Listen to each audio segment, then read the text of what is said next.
Le 26 avril 2003, Aaron Ralston part faire une simple randonnée sans savoir que personne n'entendra sa voix pendant les 5 prochains jours. Le 26 avril 2003, Aaron Ralston a 27 ans. Il adore la nature et il part seul faire une randonnée dans un canyon de l'Utah, aux États-Unis. Ce jour-là, il ne prévient personne de son itinéraire, parce qu'il l'a déjà fait des dizaines de fois et qu'il se sent en confiance. Tout se passe normalement jusqu'au moment où il glisse sur un rocher.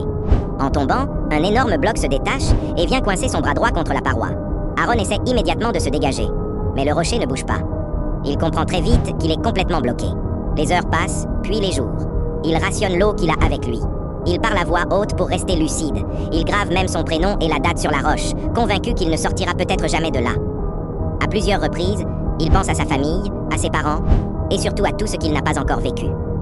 Au bout de 5 jours, affaibli, déshydraté, Aaron prend une décision inimaginable. Il comprend que personne ne viendra le chercher et que s'il veut survivre, il doit agir maintenant. Ce moment-là, il le décrira plus tard comme le plus difficile, mais aussi le plus clair de toute sa vie. Il survit. Après s'être libéré, il marche plusieurs heures avant de croiser des randonneurs qui alertent les secours. Aaron est sauvé.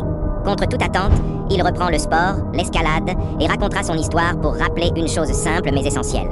Ce jour-là, Aaron Ralston n'a pas seulement survécu. Il a compris à quel point la vie peut tenir à une décision et à quel point on se rend compte de sa valeur quand on est sur le point de la perdre. Et toi, est-ce que tu penses que tu aurais eu la force de continuer dans une situation pareille ?